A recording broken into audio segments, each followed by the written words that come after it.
Praise the lord అందరికీ. ఈరోజు తెస్సలోనీయులకు మొదటి తెస్సలోనీయులకు మొదటి అధ్యాయము 2-3 వచనాలు చదువుకున్నాము. విశ్వాసముతో కూడిన మీ పనిని, ప్రేమతో కూడిన మీ ప్రయాసమును, మన ప్రభు అయిన యేసుక్రీస్తు నందలి నిరీక్షణతో కూడిన మీ ఓర్పును మేము మన తండ్రి అయిన దేవుని ఎదుట మానక జ్ఞాపకం చేసుకొనుచు, మా ప్రార్థనల యందు మీ విషయమై విజ్ఞాపన చేయుచు, మీ అందరి నిమిత్తము ఎల్లప్పుడూ దేవునికి కృతజ్ఞతాస్తుతులు చెల్లించుచున్నాము. పరిశుద్ధుడా, ప్రేమ కలిగిన తండ్రి, ప్రేమమయుడ, నమ్మకమైన రాజా, వాక్యంలోని విషయాలు మేము గ్రహించి దాన్ని మా జీవితాలకి, నా జీవితానికి అనువదించుకోవడానికి సహాయం చేయమని యేసుక్రీస్తు నామములో అడిగి వేడుకుంటున్నాం తండ్రి. ఆమెన్. సో ఇక్కడ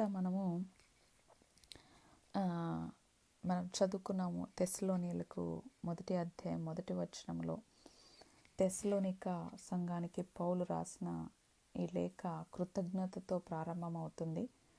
ఆయన వారి బలహీనతలు కానీ లోపాలు కానీ ముందుగా ప్రస్తావించలేదు, కానీ బదులుగా వారి గుర్తింపు దేవునిలో యేసుక్రీస్తు ప్రభువులో వారికి జ్ఞాపకం చేస్తూ, అలాగే మీ అందరిని గూర్చి ఎల్లప్పుడూ దేవునికి కృతజ్ఞతాస్తుతులు చెల్లించుచు మా ప్రార్థనలో మిమ్మల్ని జ్ఞాపకం చేసుకొనుచున్నామని మనకి 2వ వచనంలో ఆయన చెప్తున్నాడు అనమాట. సో ఇక్కడ 2-3 వచనాలు కలిసి ఉన్నాయి. అయితే ఆయన అని రాశాడు, కానీ తెస్సలోనికలో హింసలు చెలరేగిన కారణంగా పౌలు అక్కడి నుండి వెళ్ళిపోవాల్సి వచ్చిందనమాట. సో అక్కడ పర్సిక్యూషన్ స్టార్ట్ అయింది. మరి అక్కడి నుంచి వెళ్ళిపోయిన తర్వాత తిమోతి ద్వారా వారి ఆత్మీయ స్థితి ఎలా ఉంది అనేసి ఆయన రిపోర్ట్ తీసుకొచ్చాడు.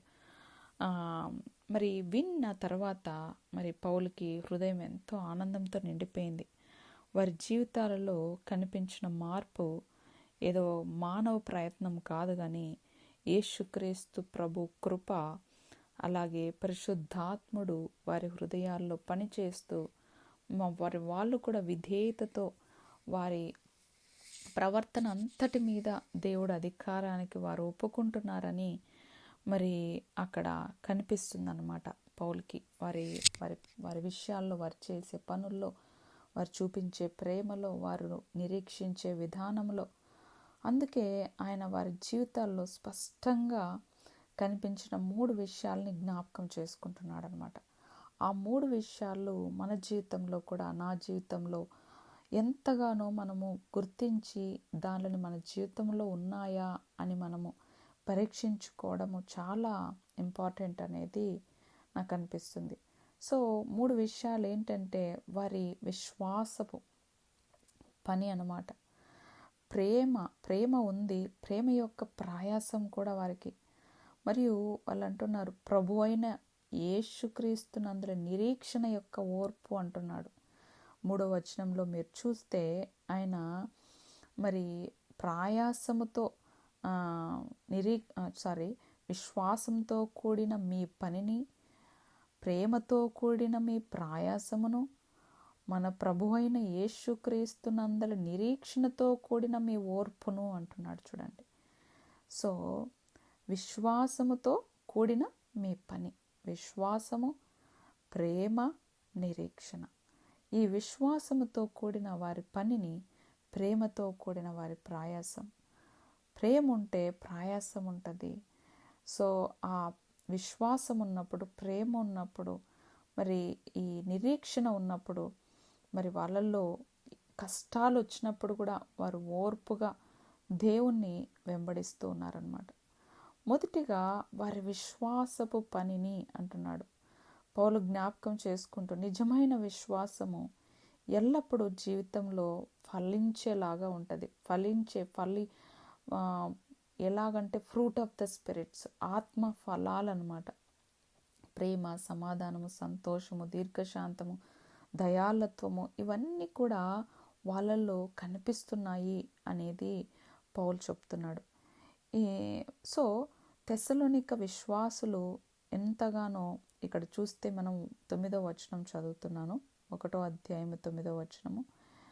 సో మీ యొద్ద మాకెట్టి ప్రవేశము కలిగెనో అక్కడి జనులు మమ్మను గూర్చి తెలియచెప్పుచున్నారు. మరియు మీరు విగ్రహములను విడిచిపెట్టి జీవము గల దేవుడును సత్యవంతుడనగు దేవునికి దాసులగుటకు దేవుడు మృతుల్లో నుండి లేపిన యేసు అనగా రాబో ఉగ్రత నుండి మనల్ని తప్పించుచున్న ఆయన కుమారుడైన యేసు పరలోకము నుండి వచ్చునని ఎదురు చూచుటకును మీరు ఎలాగు దేవుని వైపునకు తిరిగితరో ఆ సంగతి వారే తెలియజేయుచున్నారు. ఎంత బాగుంది చూడండి ఈ మాట. సో వాళ్ళంట విగ్రహాలు వదిలిపెట్టి జీవం గల సత్యవంతుడు నాకు దేవుని వైపు తిరిగినారనమాట. దేవుని బిడ్డలుగా అవటానికి మరి వాళ్ళు ఇష్టపడ్డారు, విశ్వాసం ఉంచారు, ఒబీడియన్స్ విధేయత చూపించారు. పరలోకపు పిలుపు హెబ్రీలకు రాసిన పత్రికలో ఉంటుంది. ఇది ఎలాంటి పిలుపు అంటే పరలోకం నుంచి వచ్చిన పిలుపు. ఇంత గొప్ప రక్షణను నిర్లక్ష్యం చేసిన యెడల ఎలాగూ తప్పించుకుందరో అని కూడా హెబ్రీలకు రాసిన పత్రిక 2వ అధ్యాయంలో ఉంటుంది. సో అలాగా ఇక్కడ చూస్తే వాళ్ళు రాబో ఉగ్రత నుండి మనల్ని తప్పించుచున్న ఆయన కుమారుడైన యేసు అంటున్నాడు. ఉగ్రత అంటే మరి దేవుని ముందర ప్రతి ఒక్క మనిషి మానవుడు నిలబడాలి, తీర్పు అనేది సత్యము. మరి ఆ ఉగ్రత అంటే మరి పరలోకము, నరకము.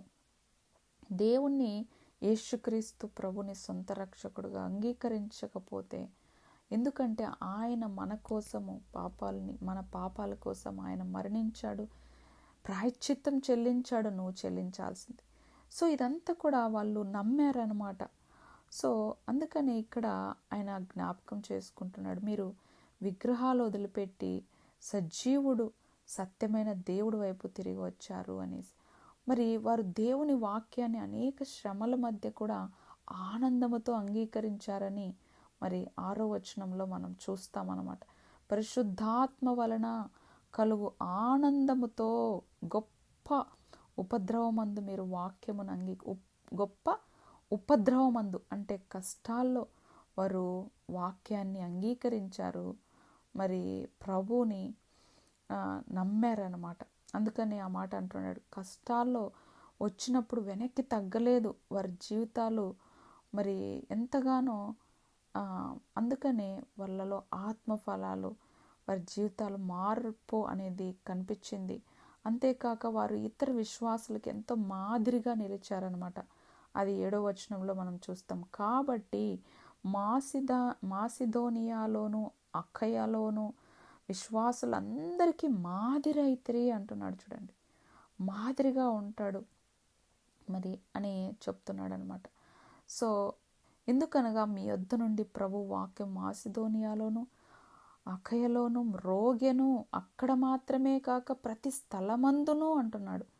దేవుని యెడల ఉన్న మీ విశ్వాసము వెల్లడాయను. విశ్వాసం ఎప్పుడు కూడా అక్కడే దాచుకోరు, కానీ విశ్వాసము వారి జీవితం ద్వారా, వారి నోటి ద్వారా ఇతరులకి ప్రకటిస్తారు. వారి జీవితమే ఒక సాక్ష్యంగా మారుతుంది. నిజమైన విశ్వాసం తప్పకుండా వాళ్ళలో ఫలాలు కనిపిస్తాయి, ఫలితం ఉంటుంది, ఫలించే ఫలాలు చూడగలుగుతారనమాట ఇతరులు. అలాగే వాళ్ళ నోరు కూడా ఉండదంటే చెప్పడానికి ఇష్టపడతారు ఎక్కువగా. అందుకనే వారు మాసిదోనియాలోనే కాదు కానీ అంతా చుట్టుపక్కల ఉన్న ప్రదేశాలందరికీ, అందువల్ల మరి వారి విశ్వాసము మాటల్లో మాత్రమే కాకుండా విధేయతలో మరియు జీవిత మార్పులో కూడా కనిపిస్తుంది. రెండవదిగా పౌలు వారి ప్రేమ యొక్క ప్రయాసను జ్ఞాపకం చేసుకుంటున్నాడు. ఇది కేవలం భావోద్వేగంగా వచ్చే ఏదో ఆ ప్రేమ ఎమోషనల్గా వచ్చి ఆగిపోయేది కాదు. సో ఇది త్యాగముతో కూడిన ప్రేమ అనమాట. ప్రేమ ఎప్పుడు కూడా త్యాగము ఉంటుంది వారి జీవితాల్లో. దేవుడే వారికి ఒకరినొకరు ప్రేమించడానికి మరి నేర్పడానికి పౌలు మరి నేర్పాడని పౌలు చెప్తున్నాడు అనమాట. 4వ అధ్యాయము 9వ వచనంలో మనం ఒకసారి చూసుకుంటే 4వ అధ్యాయము 9వ వచనం చదువుకుందాము. సహోదర ప్రేమను గూర్చి మీకు రాయనక్కర్లేదు, మీరు ఒకరినొకడు ప్రేమించుటకు దేవుని చేతనే ఏర్పరచబడితిరి. ఎంత బాగుందో చూడండి. దేవుడి చేత వాళ్ళు ఏర్పరచబడినారంట. ఎందుకంటే ఇతరులకి ప్రేమ చూపించడానికి. అందుకని ఇక్కడ ఆ మాట చెప్తున్నాడు. మరి ఇక్కడ వారి ప్రేమ మరి మనం చూసుకున్నాం, మాటల్లో కాదు కానీ మరి వారి ప్రేమ సేవలోను, ప్రోత్సాహంలోను, సహాయంలోను, వారి త్యాగంలోనూ కనిపిస్తుంది. 3వ అధ్యాయం 6వ వచనంలో కూడా అంటాడు, వారి ప్రేమ గురించి తిమోతి కూడా మంచి వార్త తీసుకొని వచ్చాడు అని కూడా మరి ఇక్కడ మెన్షన్ చేశాడు. సో 3వదిగా పౌలు వారి నిరీక్షణ యొక్క ఓర్పును జ్ఞాపకం చేసి, నిరీక్షణ ఉంటే తప్పకుండా ఓర్పు అనేది ఉంటుంది. ఎందుకంటే నిరీక్షణ ఎవరి మీద? వారి బలం మీద, వారి శక్తి మీద, వారికి ఉన్న పలుకుబడి మీద, వారికి ఉన్న టాలెంట్స్ మీద, వారికి ఉన్న బలగం మీద కాదు. కానీ నిరీక్షణ అంటే హోప్ వచ్చి ప్రభు మీద, ప్రభు రాకడ తిరిగి వస్తాడు అనే వారికి ఆ నిరీక్షణ, ఆ నమ్మకము, అది వారికి ఓర్పును కలగజేసింది కష్టాల్లో కూడా. అందుకని ఇక్కడ జ్ఞాపకం చేసుకుంటుండే వారి ఆశ ఈ లోక పరిస్థితుల మీద ఆధారపడడం లేదు, కానీ పరలోకం నుండి రాబోయే దేవుని కుమారుని కొరకు వారు ఎదురు చూస్తున్నారని 1వ అధ్యాయం 10వ వచనంలో మనం చూస్తాం. అందువల్ల కష్టాలు వచ్చినప్పుడు వారు నిరాశ చెందలేదు. మరి హింసలు ఎదురైనప్పుడు కూడా ప్రభుని విడిచిపెట్టలేదు. యేసుక్రీస్తు తిరిగి వస్తాడనే నిరీక్షణ వారిని స్థిరపరిచిందనమాట. ఆ నమ్మకం, ఆ నిరీక్షణ.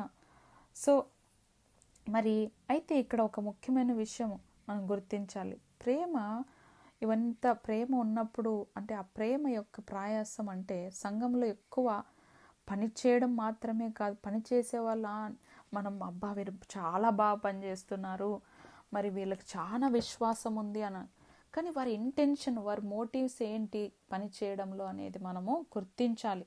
మొట్టమొదటిగా వారి ఫలాల్ని గుర్తించాలన్నమాట. సో మనం చేసేటప్పుడు మనం ఏ ఉద్దేశంతో నేను చేస్తున్నాను, నా సెల్ఫ్ ఐడెంటిటీ కోసమా, లేదంటే దేవుని ప్రేమను నేను నిస్వార్థంగా చూపించడానికి అని నన్ను నేను పరీక్షించుకోవాలన్నమాట. సంఘంలో ఎక్కువ పని చేయడము వల్ల నాకు ప్రేమ ఉంది అనేది కాదు. కానీ కొందరు చాలా సేవ చేస్తారు, చాలా బాధ్యతలు తీసుకుంటారు, కానీ వారి హృదయంలో దేవుని మహిమ కంటే వారి సొంత గుర్తింపు కోసం, వారి సొంత పేరు కోసం, వారు ప్రాముఖ్యతంగా కనిపించడం కోసము అలాంటి సేవ బయట గొప్పగా కనిపించినా అది ఎల్లప్పుడూ ప్రేమ యొక్క ప్రయాసం కాదనమాట.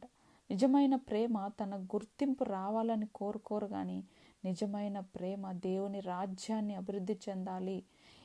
దేవుడు ఇతరులకు అవకాశాలు ఇచ్చినా కూడా, ఇతరులను ఉపయోగించినా కూడా వారు జలస్పరడరు, కుళ్ళుకోరు, వారి సేవ పట్ల ఎంతో సంతోషిస్తారనమాట. అసూయపడరు, నాకు కూడా కావాలని పోటీగా మరి వెళ్ళరనమాట. మరి నిజమైన ప్రేమ ఉన్న వ్యక్తి ఏం చేస్తాడంటే ఆనందిస్తాడు. సో నేనే చేయాలి, నన్నే ఉపయోగించుకోవాలి, నన్నే గుర్తించాలి అని అనుకోడు. వచ్చిన ఆ టెంప్టేషన్స్ వచ్చినప్పటికీ కూడా దానిని ప్రభు సన్నిధిలో ఎంత కన్నీరుతో వాళ్ళు ఓవర్కమ్ అవుతారనమాట. సో దాన్ని జయించడానికి తప్పకుండా వారు దేవుని సన్నిధిలో దేవుడి పైన ఆధారపడతారు. నిజమైన విశ్వాసం, నిజమైన ప్రేమ అలా చేస్తాం. అందుకే పౌలు చెప్పిన ప్రేమ యొక్క ప్రయాసము అనేది స్వకీయమైన వాళ్ళ స్వీయ మహిమ కోసము చేసే శ్రమ, ప్రేమ కాదు, కానీ క్రీస్తు మహిమ కోసం చేసే త్యాగపూరితమైన సేవ.